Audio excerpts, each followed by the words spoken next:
So the other day, I'm walking to go and get the boys from school, and I'm crossing the road. Like so, it's a 4 junction. Yeah, right, this sound kind of Van Lathan-ish.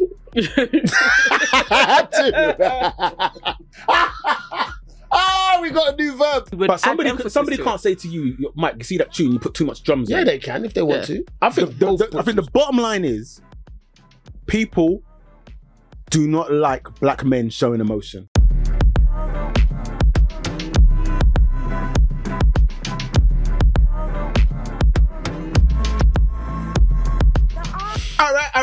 All right. We are back. That was a good little accent. Yeah, thank you very much. I was like, all right. Chophouse episode 25. 25. We are halfway away from 50. Wow, indeed. That's crazy. Indeed. Mm-hmm. My name is Nii Mikey Evans, just in case you didn't know. And I'm Michael. I'm just Michael Asante today. I can't be asked to say all the other stuff. I should just do my full African name. My name is Kojo Asante. Hey, Kojo. Ajari. Kojo Ajari. It's the same. Hey. And obviously, Nana has decided to join us. I am in the place. I am in the building. Finally. Headphones on and just check that we're all sounding decent because, you know. Listen, the producer be producer. Exactly. Didn't even have the headphones on. Any work experience, can you hear me? Oh my gosh. I can hear you. Can you hear yourself? I can hear you. And can you hear I can hear myself. 1 2 1 2. Yeah. Let's go. I love it. She's like 1 2 1 2. Let's go. So listen, today do you know what? I'm kind of excited about this episode. Oh wow, okay. Because there's been a lot of things that have been happening in the week. Okay. So what those things made this episode putting it together quite easy. Oh, okay. Because I was like, all right, we're going to talk about that. We're going to talk about that. We're going to talk about that. All right. So I'm quite excited. Just to I was like, what's going on? Do you know, all day today, I've been struggling with my speech. Is it? Bruv, I don't even know what's wrong. Let's hope it's not something. Bruv, I could be having a stroke. Oh. So let's get into space.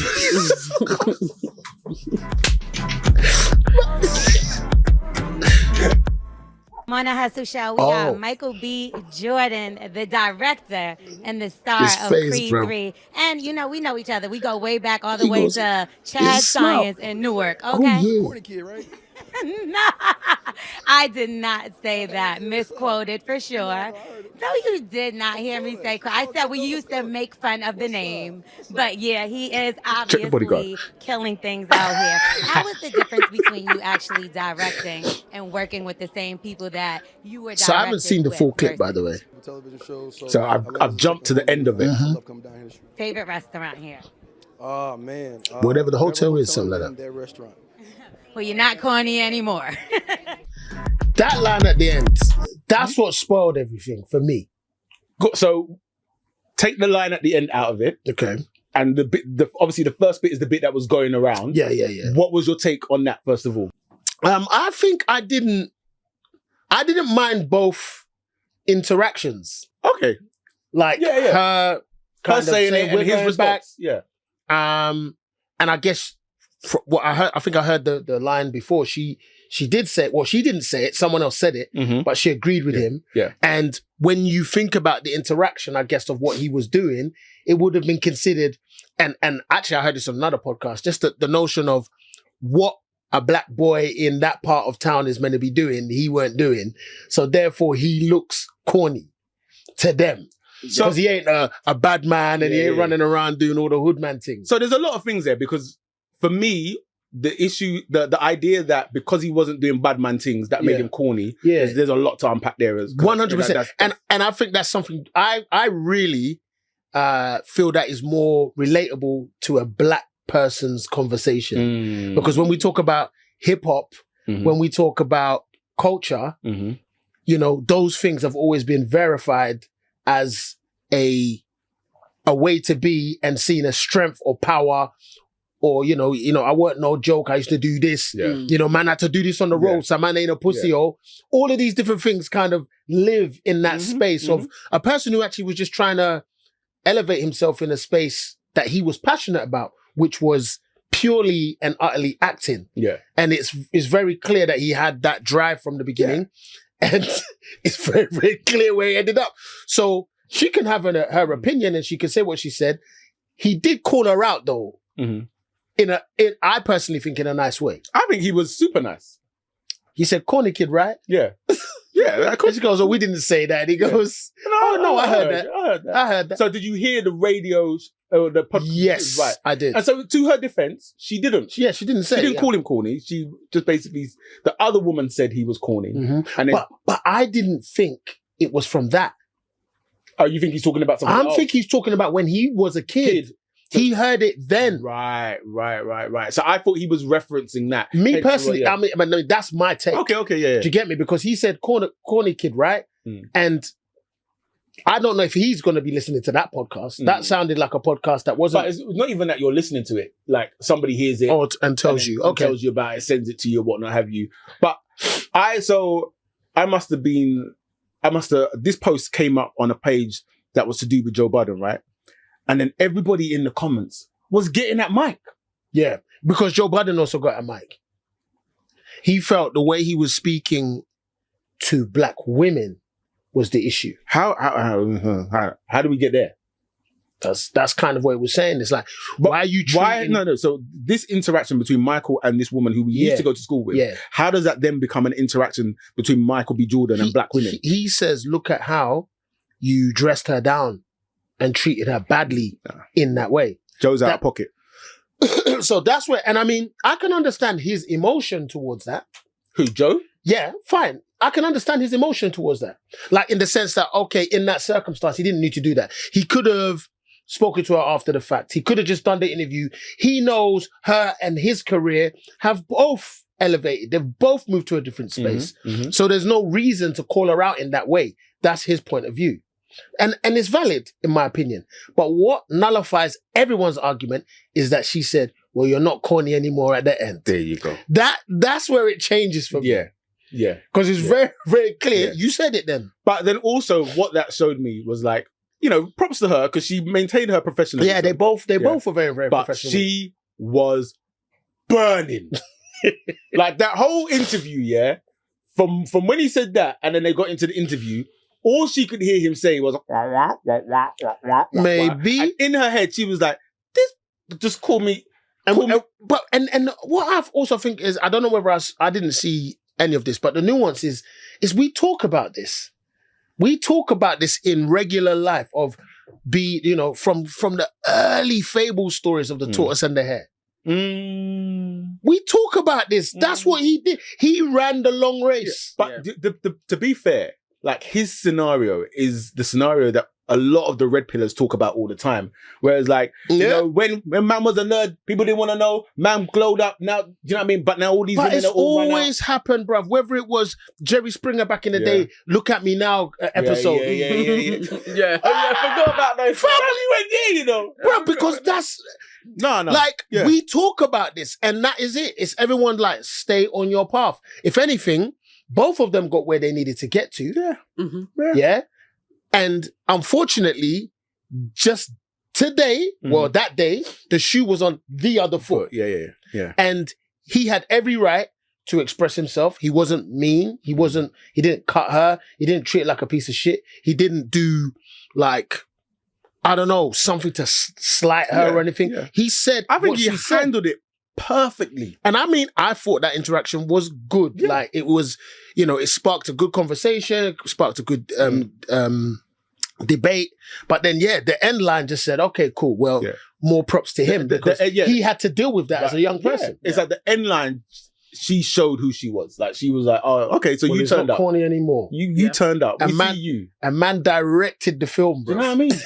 It's like starred and directed. She was like, by hook or by crook, I'm gonna get one up on this dude. I'm gonna get one up. You think? How? Yeah. No, by saying that last line. You thought that she was trying to say that to get back at him. Oh, you didn't think that? I didn't take it like that. Yeah. Okay. So how did you take it? Okay. I took it as she was just making her point.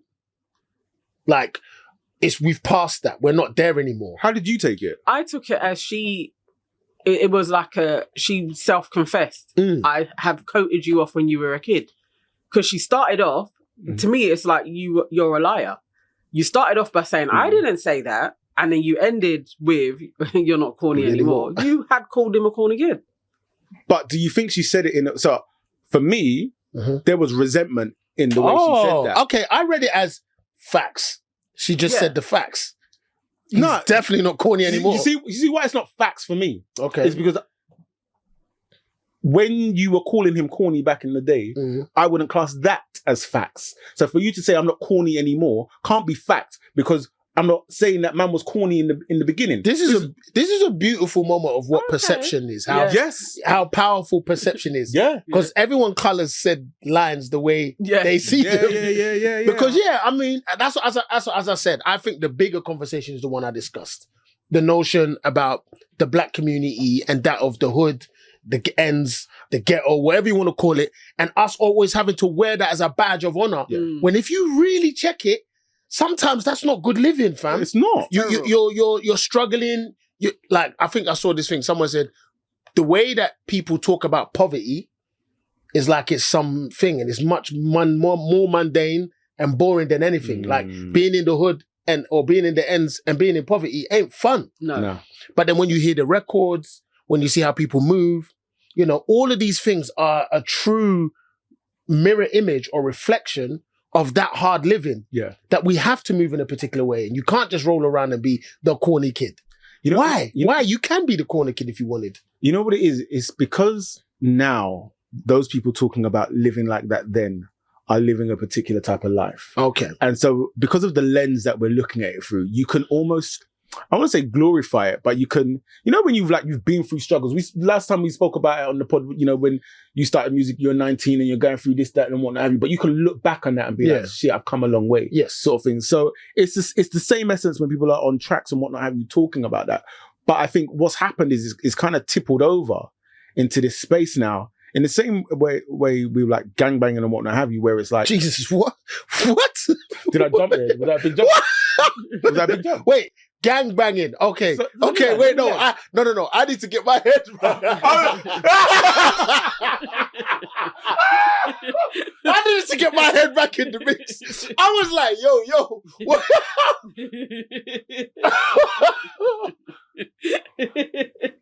I was confused. You know what? I was confused. The way I was like, bro, I haven't even said anything deep. You're talking about road life, yeah? I'm talking about road life. Just so that we're clear. I was confused. Just so that we're clear. I said, what's Russell saying? Wow.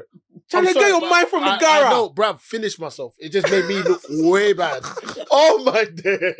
I couldn't understand your outrage. I said it wasn't outrage, bruv. You're shocked. Yeah, I couldn't understand it. I was confused. I said, what happened? What did I miss? That's why I was like, was that a big leap? And dipped back in. Sorry, Russell. I'm sorry. I don't even know what I was saying. You were saying about gang. Road life. Do you want me to bring it back? I was talking about the glamorization of road life. Yeah. No. No. There's more there. So yeah, bro. It's like when you look at it, should we be actually? And this is going to be quite interesting to think, or even say, to be honest. Should we be looking for corny life?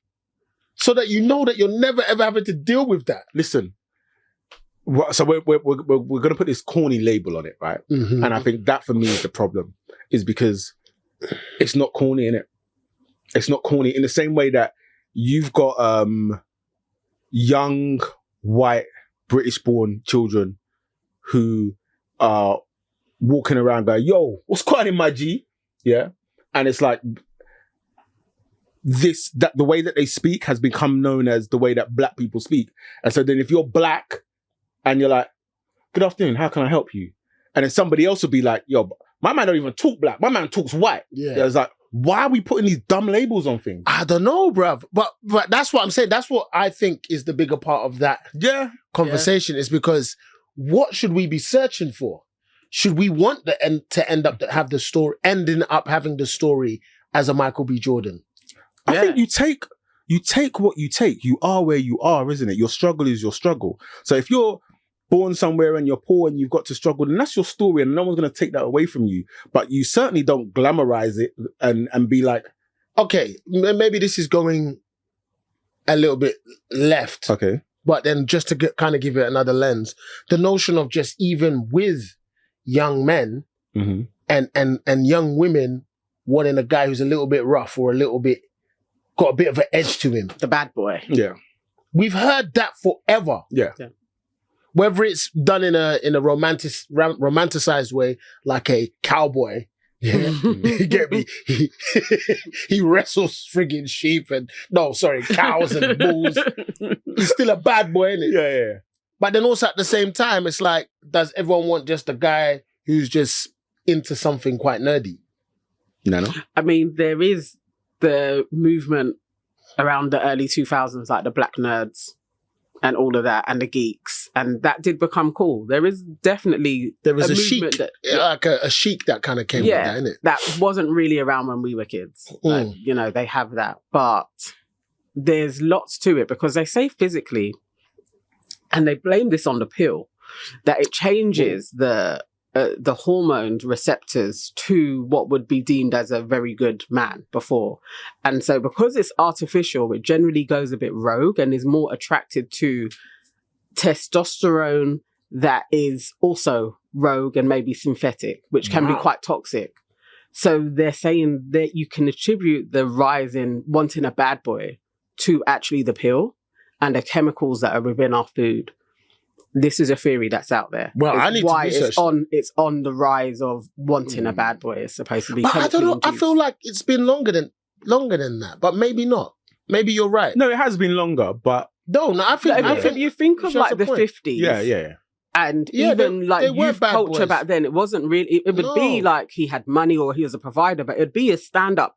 people Man. would be wearing Yeah. shirts, Yeah. ties. Yeah. You'd want a Suits. stand-up man, Yeah, but he was But after. I guess you've got like the kind of masculine scale. So you're right, in the 50s, you want a stand-up guy that can provide for you. Yeah. And then I guess as you move along that scale, you want a really strong man that can provide for you. But obviously a strong man needs to prove that he's strong. So in order to prove that he's strong, I need to punch you in your face. So now you got a man that can actively fight and you just progressively slide as the years go the on. violence that comes Yeah. along with it. And then it turns into a subculture of violence. And then you get women that are attracted to that. And they're saying that you can attribute that to the pill. That's crazy. Man. I need to research that a little bit more. That's a very, very interesting But line. But I think, I thought it was a really good conversation that floated around because it really did put a lens for us specifically as black people to say, wait, hold on a second. What are we hailing yeah. as our way of showing success? Yeah. But I think also what I really hope is that a lot of young people will watch that clip and be like, if that's corny, I want corny. Yeah. But the thing about Michael B. Jordan is that he's a very, very handsome man. Yeah. He's running around the world like pretty much. I know women are looking at him thinking, this is a very, very viable, dude. I saw another interview of him just on Instagram. I actually saved it because I actually want to play it to the boys, where he was speaking about when he was in his, and it's a conversation that I've already had with them. So he was speaking about when he was in his late teens, early 20s. Everybody's going out, raving, flossing and whatnot have you. And he was like, nah, forget that. I'm grinding. I'm going to grind this season out so that when I get into my 30s and whatnot have you, I can really enjoy. And it was literally like a couple of weeks ago, I'm sitting down and I'm talking to them and I'm like, obviously you're young and when you're kids, you want to have fun. These things are really important. But I want you to have fun, but I also want you to graft as well, because I promise you, the fun that you can have in your 20s and 30s with money in your pocket and independent and doing something positive is going to far outweigh. Bro, you just said my life. Yeah? Not the end part. I want to talk about the money and that same way. That's not who I am. But bruv, like 16 to 20. Yeah. Like all the man them used to be like, oh, come and check girls and like, you want to, exchange was the spot, innit? Mm-hmm. So come out and check girls in exchange. Then it leveled up. People wanted to go West End and all of that. And they'll come back with numbers. Yeah. That was the thing. Everyone will come back off the train, man, I got numbers. That wasn't me, bro. I just stayed at home and made beats. Yeah. Every day. I played Gran Turismo, and made beats. Yeah. I come back from school, that's what I was doing. Mm-hmm. And we talk about that. Me and my best friend, John. See, I have to make sure I say, because people be like, oh, what happened to Ken? No, Ken's my best friend too.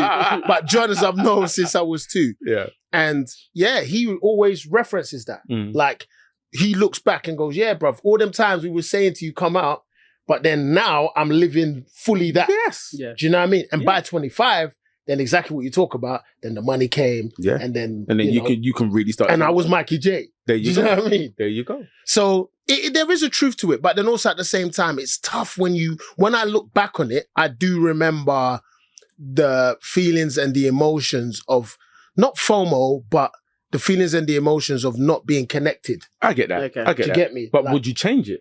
of course not. There you I mean, go. you can't change And that's anything. the most important. Yeah, but I wouldn't change it in a space of gloating. I wouldn't change it because then I Nah, just it's not want to be gloating, this. yeah. Do you get me? Yeah. And I like who I am. Yeah. So I think it's based on that. But yeah, bro, like when you said that, I'm like, Yeah. like it's Yeah. real. That- But it's finding that thing that you're, you know what I mean? Yeah, absolutely. That positive Yeah. energy that gives back. Was it that, I mean, and that's where the conversation came from. So I was talking to them, I was talking to Akai about dance, I was talking to Akai about football, and I was just saying about investing time into these things that you enjoy is how it's really important. Do you know what I'm saying? Because ultimately that is the outcome that I want for them.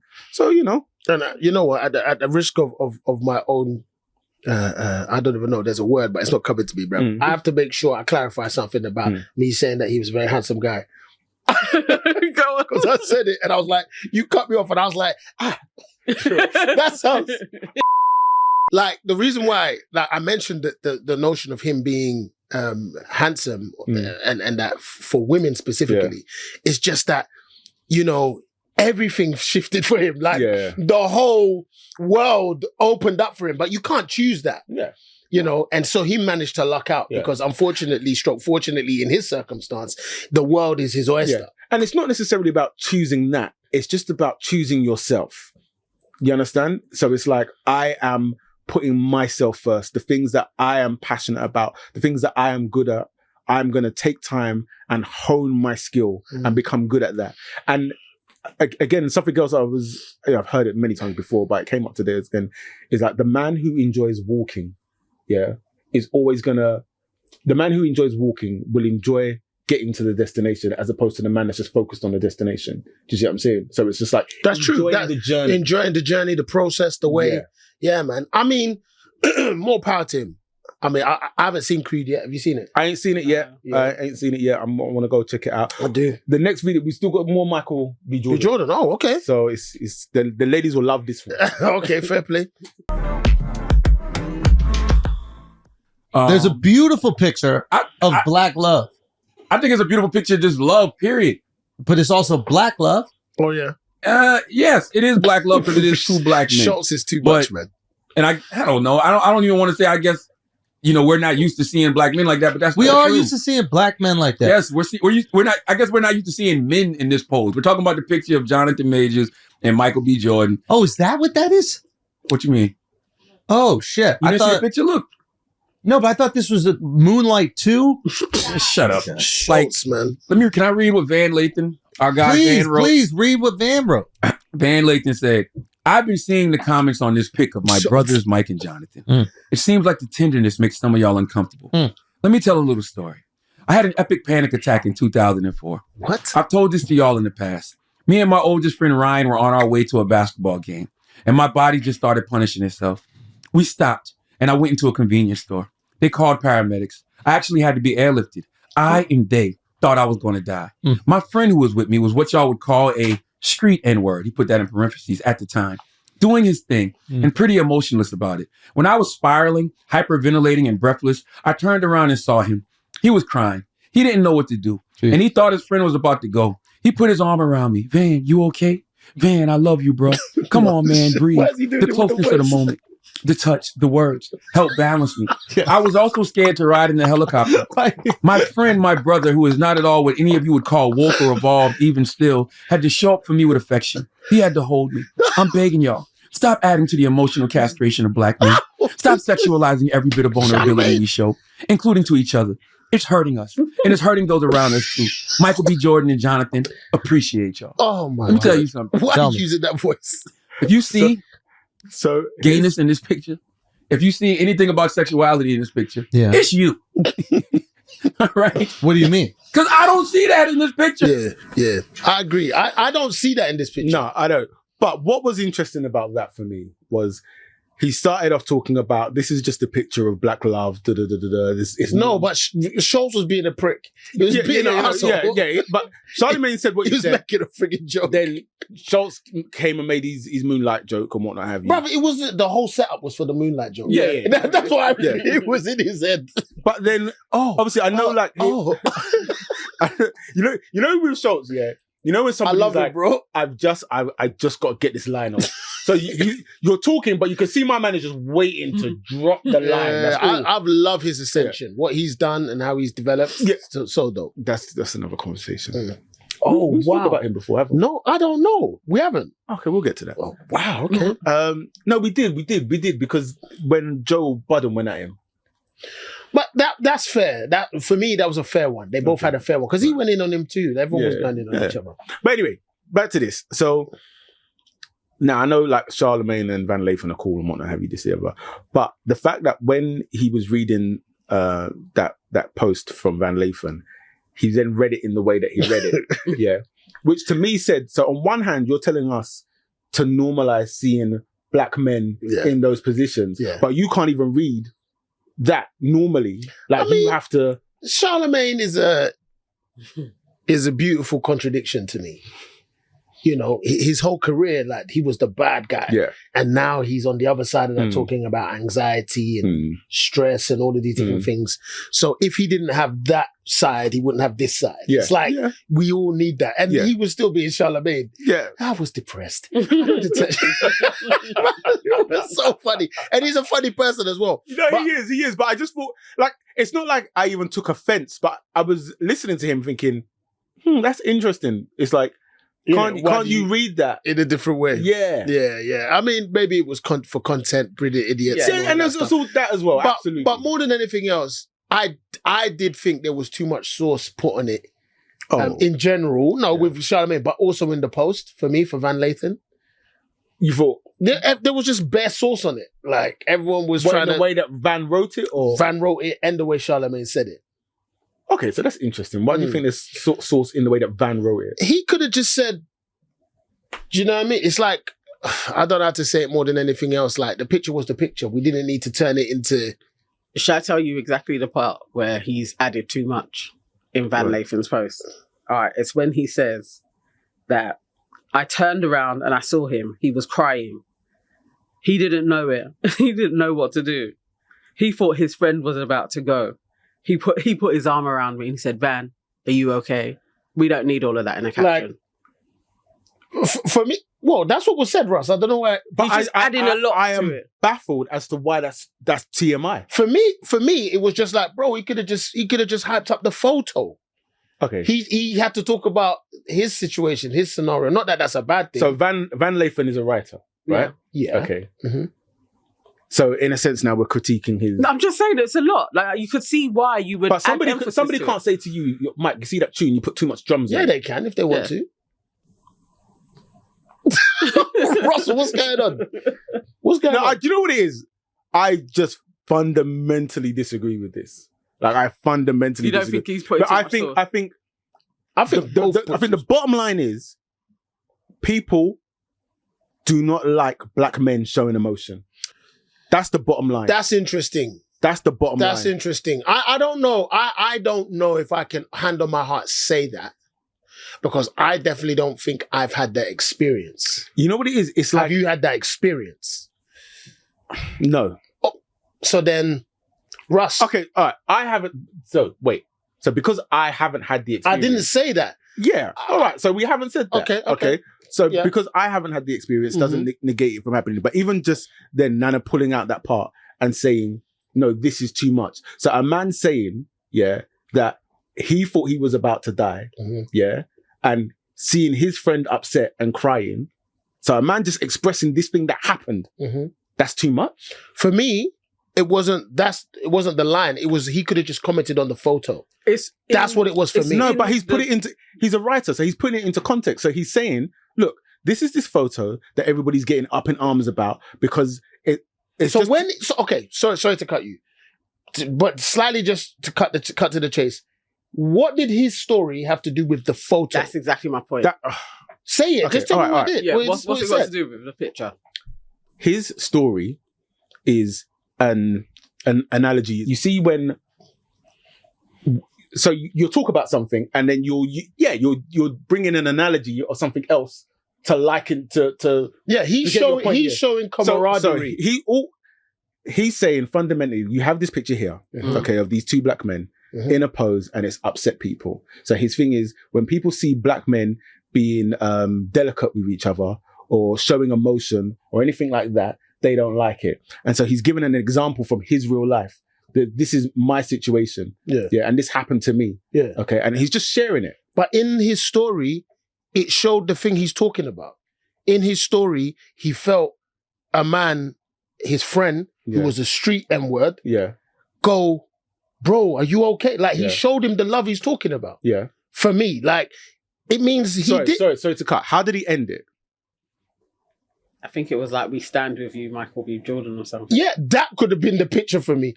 Like, because he made it sound like, because what you're saying, for me, the understanding is that what would have happened to his street friend, is that everyone would say, shut up, be quiet, what's wrong with you?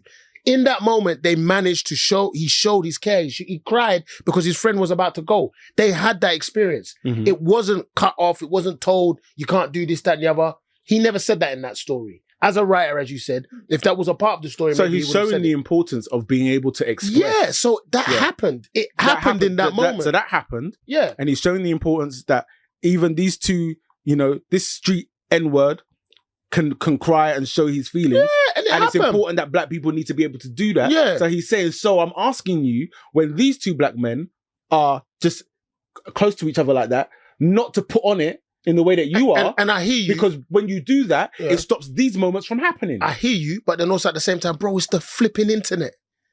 That's what's going to happen on the internet. People are going to say some saucy stuff about whatever you're saying. If something goes out, bruv, there's going to be that, and there's going to be that. Because I know more stories like Van Lathan's of my own. I know bare stories like that where none of my guys have been told to man up, or everyone's got the opportunity to express themselves. But there is something in what you're saying, is that yes, I think it was difficult, but I think that tide is changing for black men. We are finding our voice in that way. It is. I fully agree with and you. I think it starts with our children first, the boys. Do you know what I mean? How we discuss or how we treat their situation. We don't say stuff like man up and all of that stuff. But at the same time, there is a part of being a man that does exist. I'm trying to think if I've said it. Yeah. Yeah. There is something about being a man that I think only us men can discuss with our boys. Yeah. I'm not saying a woman cannot, but I'm saying there's a lived part of it, just as much as there's a lived part of being a woman that we cannot. I would go as far as to say is like, okay, maybe not a woman cannot, but it's never going to have the same impact. It's different when you just see someone who is like you. We always talk about representation mattering. Yeah. It's just different when someone looks like you. And that's what I'm saying. For me, the Van Lathan story was too much, because it was like, bro, I've got bare those stories too, my guy. We're talking like, say, a lot of people aren't having this conversation right in this moment. The reason why those men took that photo is because they felt comfortable doing that. That comes from somewhere. And those pictures were nice. Yeah. They were funny, quirky, odd. I'm just going to have to put my hands up on this one and be like, I don't get it. Like, I feel like it's hyperbole what he did. It's you feel like it's what? He was being hyperbolic. It's not the same. Yeah. That is two actors that work together, that have a kinship, and they took a picture that some people was like, from a certain lens, the soft focus, it's a bit, okay, was that necessary? Now, him doubling down on a really traumatic situation with a guy who is in the streets, if his friend didn't cry and wasn't worried, that has nothing to do with the representation of a picture. Those are the things where it's like, it's not the same. I was like, you just wanted to share this story. It was content. That's how I took it.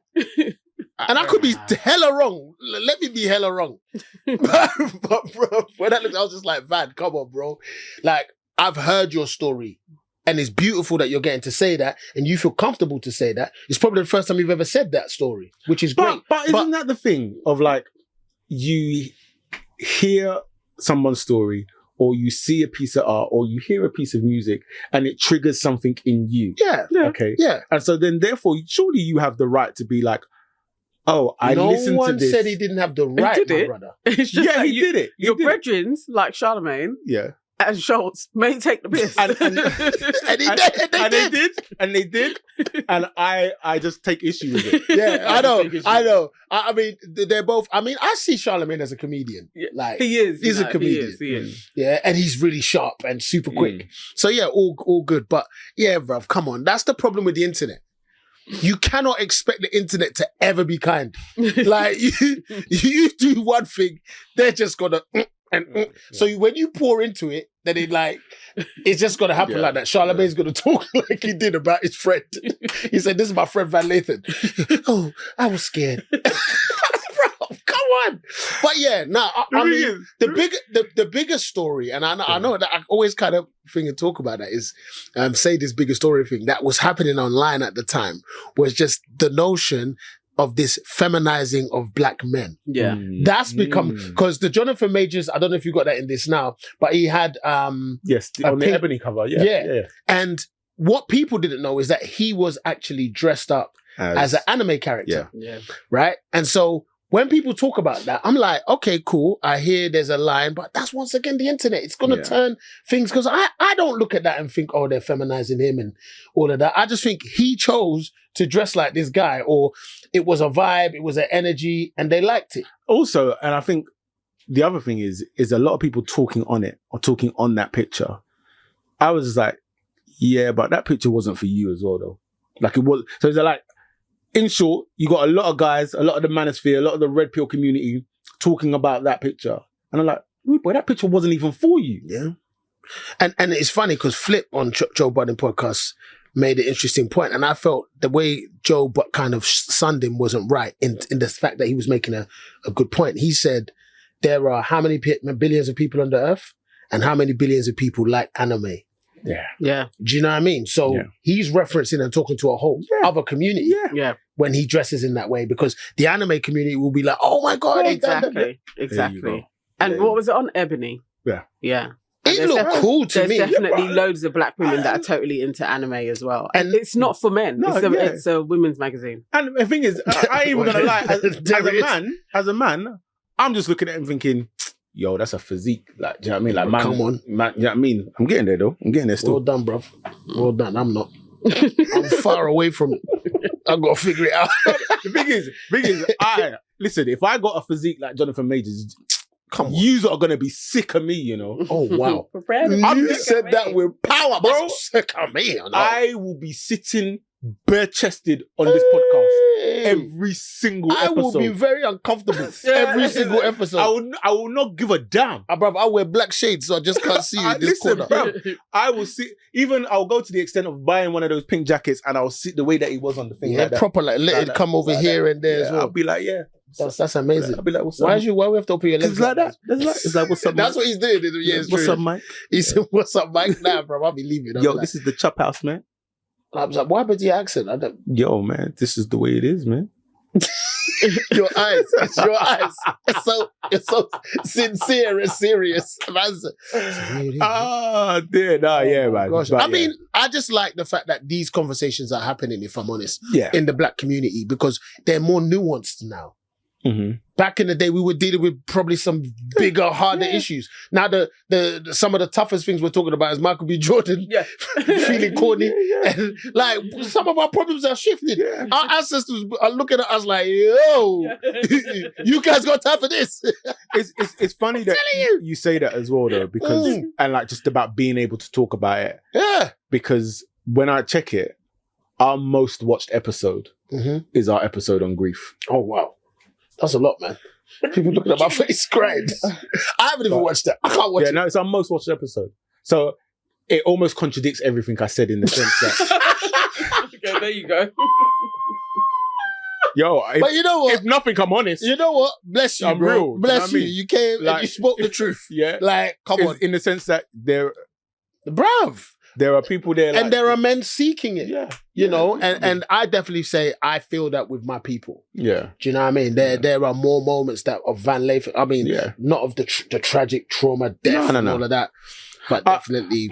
And again, that probably also flavors the way I look at it, because I would say that I'm definitely in a very blessed situation where there are a lot of people around me that I can, if I need to talk to somebody, I can talk. Like, it's not an issue. That's right. It's not a thing. Yeah. And then when I hear people talking that way, and I think, rah, so there's really men out there that can't just. And that's the other part. There's a lot of men. And for me, that's sad. And think about it. Sometimes they have to hold that part of themselves because that could be exploited. It could be a weakness that could be exploited. So it's challenging. And that's a lot of the reasons that people give was like, you know, you open up and then people exploit it, and you know what I mean, this, that, and the other. But there you go. That's nice. All right. We move. Indeed. We move. I think, let's get into it. Next one. And his wife was fucking her son's friend, okay? Now, I normally would not talk about this shit.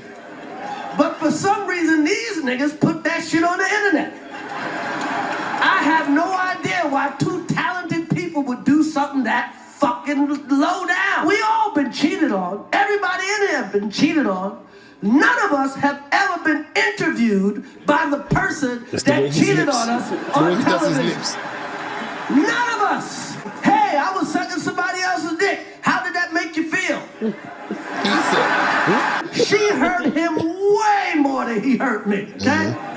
Okay? Everybody called that man a bitch. This fucking was Charlemagne called him a bitch, and the Breakfast Club called him a bitch, and The View, and The Talk, and every rapper, and fucking the Drink Champs called him a fucking bitch.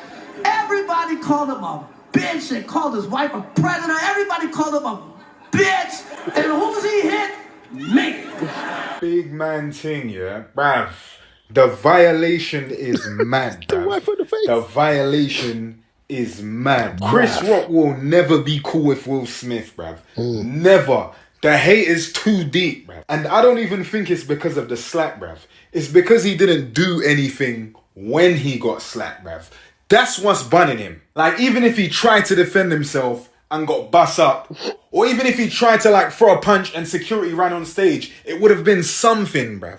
But the fact that he didn't do anything, that's what's really bunning him, bruv. I guarantee you, at least once a day, he thinks about that moment and thinks about what he should have done, bruv. You get me? Just looking in the mirror like, okay, he's coming up to me. He's coming up to me.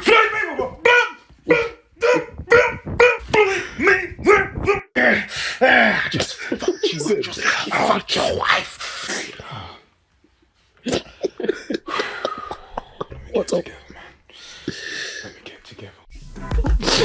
Russell, you're gonna have to ask me what question do you want to ask about that? Because you know what it was. So the reason why I specifically chose that video with it, Castillo, with Castillo, is because I think he hit the nail on the head.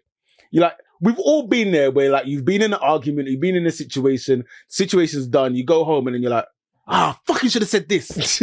Why didn't I say that? Yeah. Do you know what I mean? And I'm like, absolutely. Like Chris Rock looks back at that moment and is like, how did I just stand there and take it? Now he made a joke and said why he didn't fight back is because his mum raised him right, and it was like, no. Like you could say that in hindsight, and it sounds cute and it's a nice little soundbite, but that ain't the reason. Because you also said how Will Smith played Ali and you played Pookie. Mm-hmm. You also admitted that this man is bigger than you and you up, yeah. So really, we know that what happened, and I'm not even cussing him out for this, but you froze. You were scared and you froze. You got slapped. You froze. You were scared. I disagree. I'm glad you disagree. Yeah. Content. Yes. Continue. Yeah, I fully disagree. I believe Chris Rock was a professional. Yeah. He was a professional, bruv. I'll say it like Castillo. He was a professional, bruv. Bruv. Big bang 10, yeah? Fam. He was a professional, bro. He stood in that moment and was like, this is the Oscars. That's Will Smith. This is all the views on it. This is the first black He didn't think about all of produced. that. He didn't think about all of that. This guy's been working in this industry. In that industry, sorry, it's very, very different to our British industries in terms of blackness and all of that. He's been working in that industry for so long. He understands what's riding on that on today's thing. It's the Oscars, bro. What's sad is no one cared about the Oscars as much as when the slap happened. Yeah. So that moment brought more eyes onto the Oscars, unfortunately. However, bro, he was a professional in that moment. You know why I disagree, right? I think I need to give more reasoning, but Go on. I want to hear what you want to say. It should be a back and forth rather than a monologue. So the other day, I'm walking to go and get the boys from school, and I'm crossing the road. Like so, it's a 4 junction. Yeah, Right, this sound kind of Van Lathan-ish.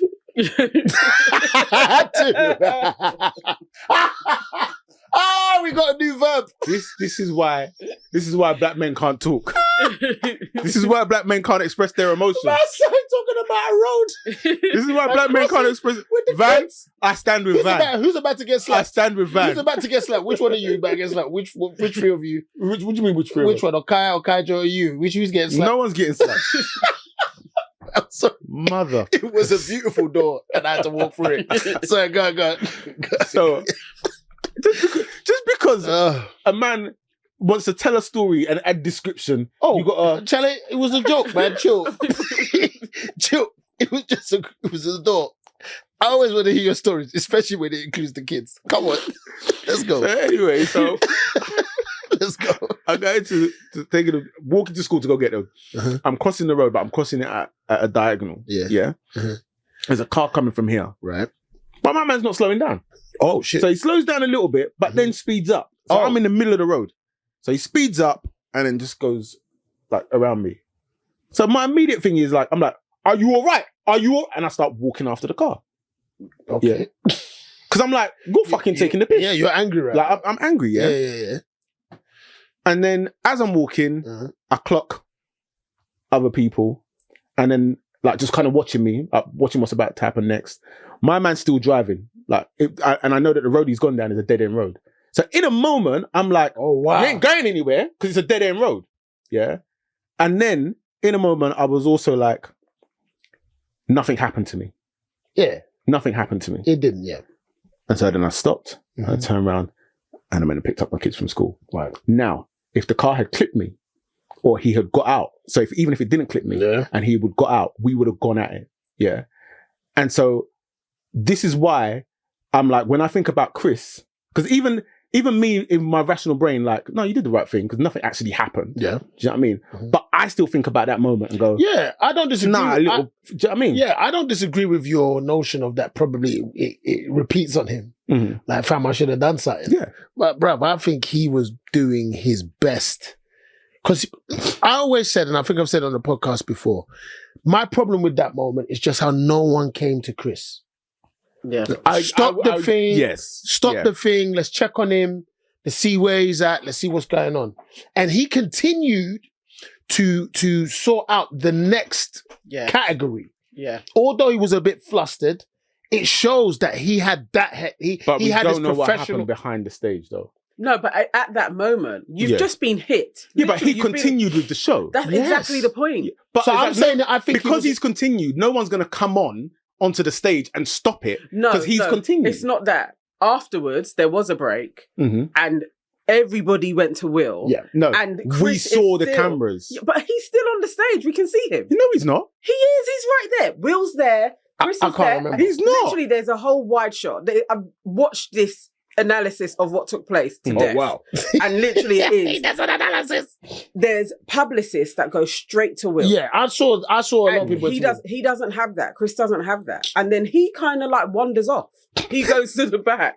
Like, and I mean, listen, that's fine. I think it just all I'm trying to do, because that part of it, yes, I did feel like more people should have come to his aid.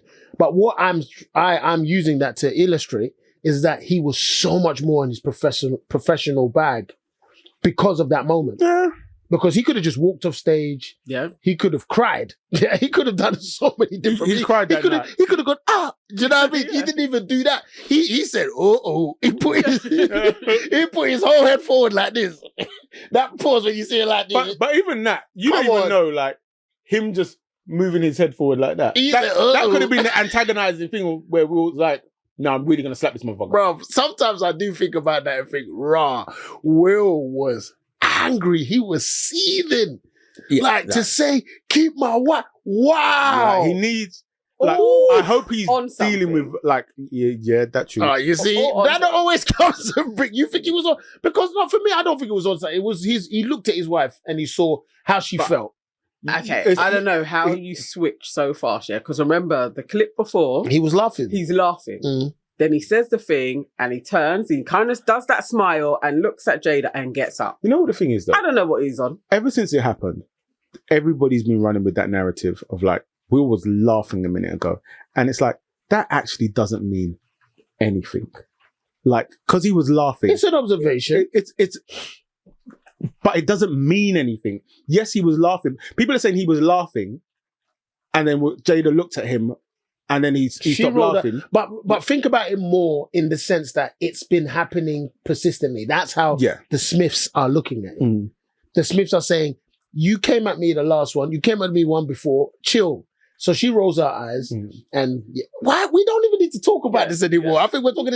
Let's talk about what happened in that. Yeah, right. I believe Chris, because I think the other conversation that was happening is like, it's a year. Why is he talking about it? He's The making man- his bag. He wanted his bag. That is numero uno. And he said, I ain't talking about this for free. And number two, he hasn't said anything about it. Yeah. He hasn't properly. I was at the show in London. Okay. Oh, really? Yeah, well, I guess it was the run up to this. Okay. Yeah. So it was Dave Chappelle. Yeah. But Dave Chappelle really did the set I saw him do the year before, actually. But yeah, it wasn't full of Jada stuff, Will and Jada stuff. It was a side note, and I think the only joke he said was Suge Smith or whatever that is. Is that what he says? Suge Smith? What's that? Suge Knight. Oh, getting hit by Suge Smith. Sorry. Yeah. I said Suge. Suge Smith. I was like, Sook? S-U-G-E. Yeah, Sook. Terrible. Sook. You know Sook. You know Suge. Suji. I said Suge. Suge. Yeah, Suge Knight. Yeah, so he was talking about that, Suge Smith or whatever. And that was it. Yeah. But this is the first time. And he only dedicated 3 minutes of that Yeah, particular it's special. actually quite quick. Yeah. And to be honest, I didn't find the whole thing hilarious At all. I found it funny. Yeah. I think it was like, he's getting his bag. He's getting his bag. And it was live as well. That was what was interesting. This new live thing, Yeah. when he messed up the last joke and now it's in there forever. Yeah. It's like, it was interesting to kind of see. I was more interested in these things. The Will and Jada stuff, I think it's happened. Everyone's had their reckoning. Unfortunately. But really, this should be it now, though. This should be it, though. I don't know. I don't think it's ever going to be it. Still haven't heard from Jada. Yeah. Sources have said. What can she do? What can she do? She said, this has nothing to do with me. Oh, is that why she's not talking about That's it? what sources have said. But, bruv, it's all alleged. It's all bullshit. That's interesting And that it's she said all that. true and not true, whatever. But yeah, at the end of the day, to be honest, right now, what matters is, what can we learn from all of this? And I'm not trying to be mad Buddha-ish about it all, but no, but it's an important question. Yeah, it's that thing shouldn't have happened. Yeah. We shouldn't have seen anyone get violent in that way, whether it was something's happened from before or something happened in that moment. I wish both of these people, in whatever relationships they're all gonna have, and I mean, I'm talking about Chris and Will, they can find another part about it to talk about it, because there's something that needs to be discussed there. What the hell happened? Yeah. That shouldn't have happened. So I don't want to say this and sound like rogue, but so you say that shouldn't have happened. I'm assuming he should not have slapped him, right? Yeah, he shouldn't have gone to violence. And so I am of the firm belief that sometimes violence is the answer. I'm not even saying that in this case it was the answer, but just generally speaking. Yeah, and on a general note, it's who determines said violence is the answer. Because in that circumstance, Chris was a benign adversary. Yeah. Let's class it like that. Chris was there. He was a comedian. Make it like I actually put my first ever post on Reddit was on the Joe Budden podcast feed, and it was highlighting what's his name? What's my man's name? Oh, the other guy, Ricky Gervais. Oh yeah.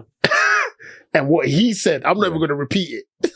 I'll show you, right, but I won't repeat it. What he said, he goes, I wouldn't have said none of that. I would have said this. Yeah. And what he said, bro, I think I vaguely remember. And Ricky Gervais, he was brutal. Yeah. He goes, look, just come up here. Say, look, none of you are self-righteous. Come up here, thank your God, and get off. Yeah. Brutal. What Chris did was mediocre. But mediocre in comparison. That speech, though, when Ricky did it. His monologue, right? His monologue. That wasn't funny. To somebody. Bro, it was to everybody. What are you saying? It's a big difference. You know what? Okay, cool. Let me concede that. Have you watched any... I think he did 2 in the end, Ricky Gervais. So I think he did the Oscars and he did another ceremony. Yeah, the Golden Globes, I think, or one of them. If you watch how he was going in on people... Bro? It's individuals, it's more of a wonder that nothing has ever happened to him. Yeah. And that he was able to come back again. So when you think about that forum in which Chris found himself, he was not a threat. And the only, I think I said it on the podcast last time, my only issue is, fam, that could have been dealt with. You could even ask for the fade. You could have even asked for it behind closed doors. Because not that we're here to protect everything and how it looks or whatever. No, I'm not even saying that, because that can be an easy one to do. But you two are friends. The beginning of that particular thingy, he said, I rooted for Will Smith. We all did. Will Smith could do no wrong. Could do no wrong until concussion. Concussion, I was a bit like, okay, my guy. And it was because it was the African thing. I was like, bro, you could have done a bit better. Concussion. But bruv, I remember when I saw Will Smith do Hitch, I was like, wow. Then £7. I was like, oh my God, who is this guy? And then he goes on to do the one with his son. What's that one? What, The Pursuit of Happiness? My God. This guy is... And we were all rooting for him. So that's what I think is the sad thing there, is that you guys are mates. You guys are on the same journey. You men are trying to do the same thing. You're trying to get this Oscar and you're at the Oscars doing this speech. This is a big thing for us. Number one, as a community, but I don't want to kind of totally cling on to that. But in terms of you guys, you two's career, it's incredible that couldn't have been a conversation roundabout. Yeah. Simple. And Will would have had all the power. Will would have had all the power to get up. He got up and walked to the stage. He could have easily walked round the back and say, yo, like, Chris. It's a wonder nobody, I mean, who's going to stop him? He's Will Smith. He's Will Smith. But it's like, everybody probably thought this is a part of it. Yeah. We all thought, even when the slap happened, there were still videos of like it being slow-mo and being like, look, he doesn't hit him. He doesn't connect. Fam, he connected. Yeah. I remember I saw the Japanese one. So it was brilliant, bruv. I think maybe I said it already, but I'll say it again. It was brilliant. So obviously this thing happened. I woke up. I don't know why I woke up. Maybe I felt the slap too. Hey, what's happened here? Hey, oh, bruv, I went on my phone. I was there and then my phone was blowing up like, Then I saw the Japanese coverage because I guess they weren't showing it on the American one. And so the person was translating it. And then the translation stopped. When everything started getting wild, give the fuck all of them. Bro, the person stopped translating. They were like, nah. Like, what's this? No, they was like, I don't think I'm going to say that part. Bro, it was so funny. But yeah, man, that's what I think is the powerful thing in there for them, is that shouldn't happen, lads. Like, you guys, there's even, I swear, on the Fresh Prince, like, I think Chris is wearing like a wig. He's pretending to be a girl. Yeah. All right, you guys have come up together, man. That's what was sad for me. And in this moment, and Castillo's right. they ain't ever gonna be friends again. I think it's over. I think for me, that's the sad thing. Yeah, it's like, it's over. That it's over. And on both sides, where it's like, Chris will never forgive Will. But also the amount of people, like just general public, that will never forgive him. And I think that, I always think that that's sad. So not even specifically about Will Smith. It's just like when somebody does something wrong and then it's like, that's it. There's no comebacks. It's difficult. But then they're both being, and this is what I think is really, really sad, is they're both being defined by that moment. Yeah. I think, and I said this before on the pod, I said, I don't know what it is like there's something about Chris Rock where I just don't naturally lean to him. Like, man. Really? I mess with Chris Rock, boy. Friggin' CB4 to friggin' Pootie Tang. Yeah, no, you know what it is? It's not even like... So all of those references, like, he's a funny guy. But there's just something about him where I'm like, I don't know if I F with him. And I don't know the guy. Boomerang. There's this one film, I forgot what it is. He's like a secret, he's been called in by the secret agents or whatever, and he does what Chappelle, I think Chappelle probably learned from him that thing. He does the line about Saddam Hussein. He goes, all of you guys running around, someone's going to know exactly the film I'm talking about, running around trying to find, you can't find Saddam. If Saddam was cheating, his wife would find him in seconds. He would make those kind of anecdotes, which I always found super potent, like thought-provoking stuff. And then obviously, it was his earlier stand-ups that were incredible. But he is definitely on the Mount Rushmore. Mount Rush. I was blatantly that. Rounds. Rounds. Well, you know, why don't we have a British one? Where's our British one? Stonehenge. What's ours? We don't have one. We don't have any. We need one. We need a version so I can say the British one next time. We don't. A Mount Rushmore of like goats. Yeah. I mean, I don't take any of that away from him. Who changed and developed and supported and built the black comedy scene in America for sure. Yeah. I don't take any of that away from him. It's a personal thing. Yeah, I mean, just don't really. I mean, you're not alone. It's like he's had that. That's why he has Everybody Hates Chris. He's literally had that all of his life. And I loved Everybody Hates Chris. I know, it was brilliant. This is why my even his voice is like me and my dad. Yeah. You know. Absolutely. And they'd be like, something, no. And he'd be, yes. He's had it all of his life. Well, I hope he's got it out of his system. I hope that's it. It probably won't be. It won't, man. But, you know. It's sad. Man said, bruv, when he... let me just stop there. Nah, I'm going to stop. Do you know, this week, what was this week? Something happened this week. Ghana's independence? Yes. Right. You know what was interesting about that? Was the energy that I saw online. Because obviously I didn't go to anything. Yeah. But bruv, the energy online, the way people were celebrating being Ghanaian, I loved it. Was the energy online like this? That was a super good segue. God bless our homeland. Look at my... Bruv, look at my trousers. And make our nation great and strong. Bold to defend forever. I can't believe man's doing this to me. Fill our hearts with true humility. Still wearing black. Rich, fearless honesty. And help us to resist the precious room with all our will and might evermore. And help us to resist the precious. What is the lighting guy doing? Nana Rasquam.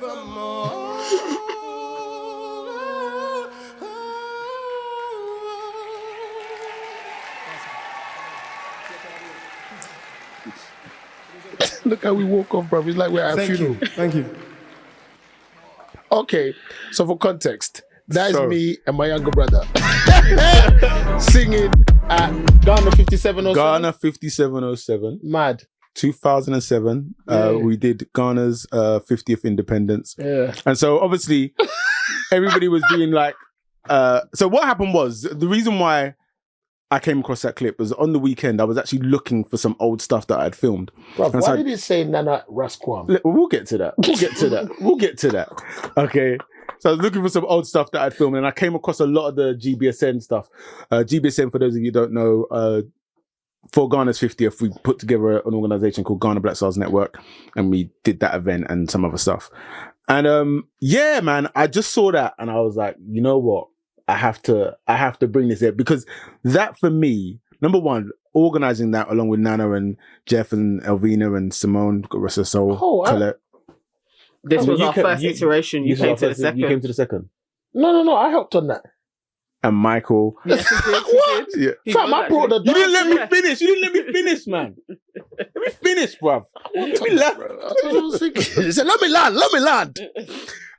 But like that was like a super stressful event to organize. But I just remember like in that moment, watching that, just thinking it was all worth it. And then also like our mums were on the table just to the side there, and just seeing, and obviously all the other aunts as well, just seeing their faces just kind of gleaming when you guys were singing. It was like, and talking about sauce, I didn't have to add all that sauce at the end with us. Oh no, you did, bro. Yeah, you did. That was too much sauce. No. Man Van lathered that up. Man said Man lathered. Van lathered it I'm up. like, I heard that. I was like, Mike, come on, you didn't need to. No. Man just wanted to get that Bro, full set. that is my favorite rendition of the Ghana national anthem ever. Bruv, look at man and my brother's clothes. Dead, bro. I need to send that to the family group. So every year, that's going to be brought out. Yeah, bro, brilliant. You know what gives me joke as well? Is that video, yeah? Bruv, it probably looked crisp back in the day. Why were we looking at it now? Listen, it looks like it's you on can't VHS. even see your It faces. looks like your VHS. Mad, Bruv, mad thing. and bruv, actually, my trousers are back in. Those, No, Yeah, you're yeah. right. They are. They're coming back for real. So that was filmed. Do you remember Ben TV? Oh, wow. So they filmed that was on Ben TV. Yeah, Yes. they were our media Bro, partner. do you know how long it took to get that footage from them? And then we were called Nana and Rasquam. Bro, you know when you wait so long to get something, yeah? I think I probably close to a year to get the footage, right?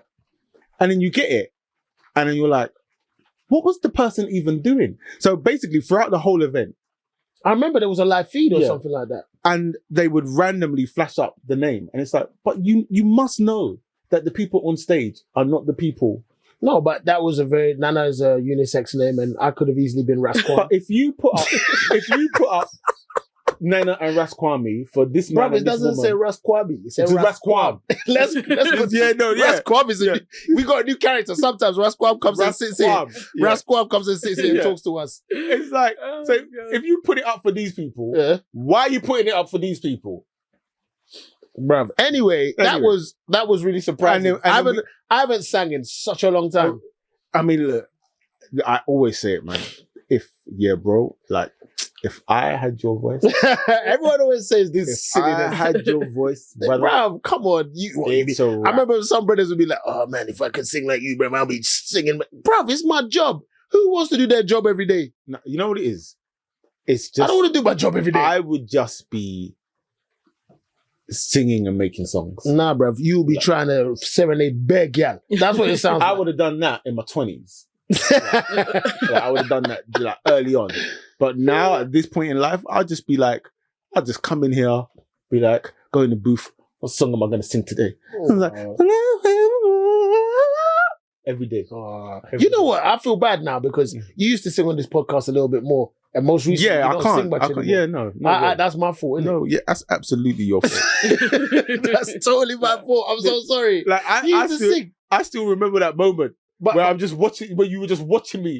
Like your eyes were like, what the f are you doing? And I remember even older one, I remember when they say the buttercups, it's like you used to sing the buttercups. Remember that?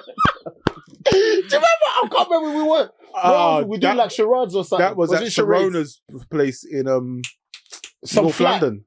Yeah. It's like the buttercups. You know what the thing was as well with I've that? never let that one go as well. You know when you were like so excited, like singing something, And I was so excited, and then Mike just found so much humor in it because it was funny, bro. I'd never ever heard that song before. He's like, Mike, you don't know that? Yeah, that's exactly the conversation we had. Yeah, you hadn't heard the song before? No, I was like, bro, what are you singing? I don't know what you're singing. Yeah, wow, so I didn't even know that. Yeah, that's why it became a thing. It's just like, what are you even? Because it is a strange song. Like the makeup of Buttercups is a strange song. Or something like that. That's all I know of it. What song can I sing? No, you know, I'm glad. Express yourself, bro. I'm giving you Van Lathan love. You know what I mean? Yeah? Come on. Van Lathering. Van Lathering. That's the new thing. Van Love. We got Van Love. we got Rasquam. He sits over there sometimes. And then you got Van Love. Listen, seriously, like, that event was sick, bro. Yeah. You had to be there because that video is not doing it justice. Yeah. I'm going to put in the description, so there's other clips from the event. But I'm so proud of you guys, like, and I was involved. Like, you brought me on board later on, but I was involved in the sense that I was invested in trying to make it good. I remember Omar came and sang, and he was just going to do Ghana. I forgot the name of the song, and I gassed him up. Emotion. Yeah, and I gassed him up. I said, "Nah, bro, you need to do." And he was like, "Really, really?" I said, "Yeah, bro, you need to do it." And he did. It's so. And then also at the same time, I made that remix. Bro, the funny thing is, I was caught. Yeah, I was like, should I play that clip or this clip? Because now that, bro, some of my peeps say, yo, bruv, that was Afrobeat before Afro. Yes, definitely. So pause there, because I'm going to play the tune now. Yeah. So yeah. Yeah, a lot of people say that. Absolutely, 100. But don't you remember, like, so when we started doing the parties, and some of the Mental Excel parties, we started playing that in the rave. Oh yeah, bruv, that was played at Tree. Oh, really? Yeah. So, I don't know how, but explain Tree. So Tree was a show that I did with Manchester International Festival and Green Door Productions, which is Idris Elba's company, and it was a show kind of based upon his album. What was the album called? He had a track called Tree, but it was the Mandela album and film that he worked on.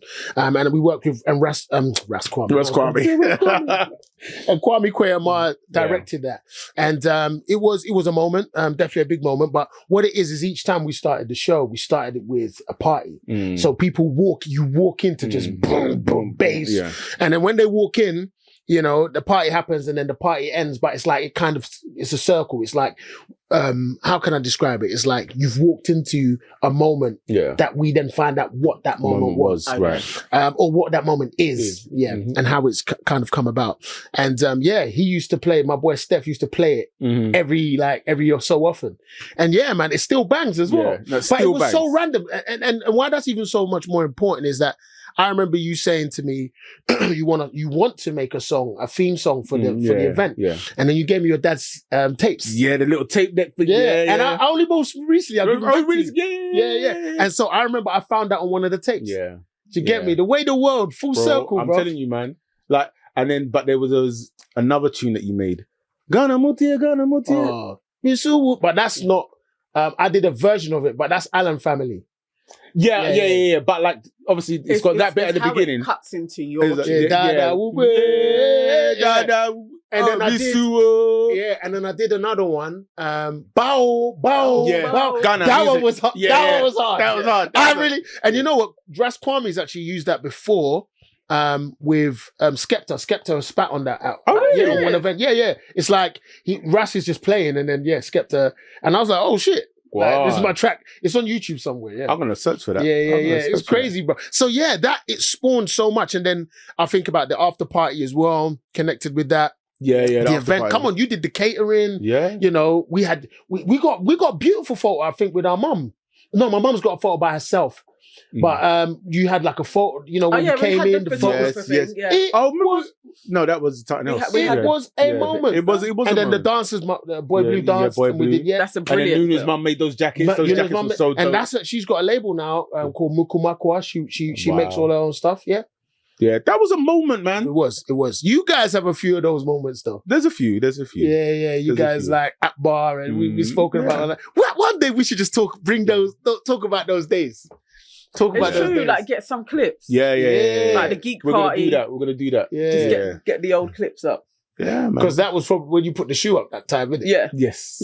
That party was all right. That was a deep. Yeah, that bro. was all right. Bro, absolutely, man. But yeah, so happy Ghana independence. Yeah, man. Related. It's crazy. What, 60? Is it 66? 66, yeah. Yeah, 66 years. Imagine. So that was 16 years ago. And now Ghana's a spot, fam. Bro. It's the place. People go. People don't leave. Yeah. You know People what don't makes want to me leave. What makes me laugh about that whole Ghana thing is even it was literally about 2 weeks ago. I got a Facebook message from a girl that I don't know, and she was like, I was speaking to somebody else, said the name but didn't recognize the name initially. I'm going to Ghana and I want some advice on going to Ghana. Can I call you? No, someone. I just realized someone asked me for something, And you got back. and I ain't got back to them. Oh my gosh, I feel so bad. I need to call them now. And I was like, in my head, I'm thinking, yo, I ain't been to Ghana for 10 solid years. Yeah, right? same. And so I didn't get back to her straight away. And then she done like a follow-up kind of, no, that's a lie. She sent me the message and she was like, here's my number. Can you call me? And I was thinking, respectfully, I am not calling you to have an open-ended conversation about Ghana. So then I responded back and I was like, what is it specifically that you need to know, sort of thing. And then she started coming back talking about visas or this, that, and the other, Okay. and vaccinations and what have you. And it just made me laugh because it is like literally off the back of this, and also off the back of Meant to Excel, the two things that still happen is that people will be like, I want to go out. I'll ask Russell.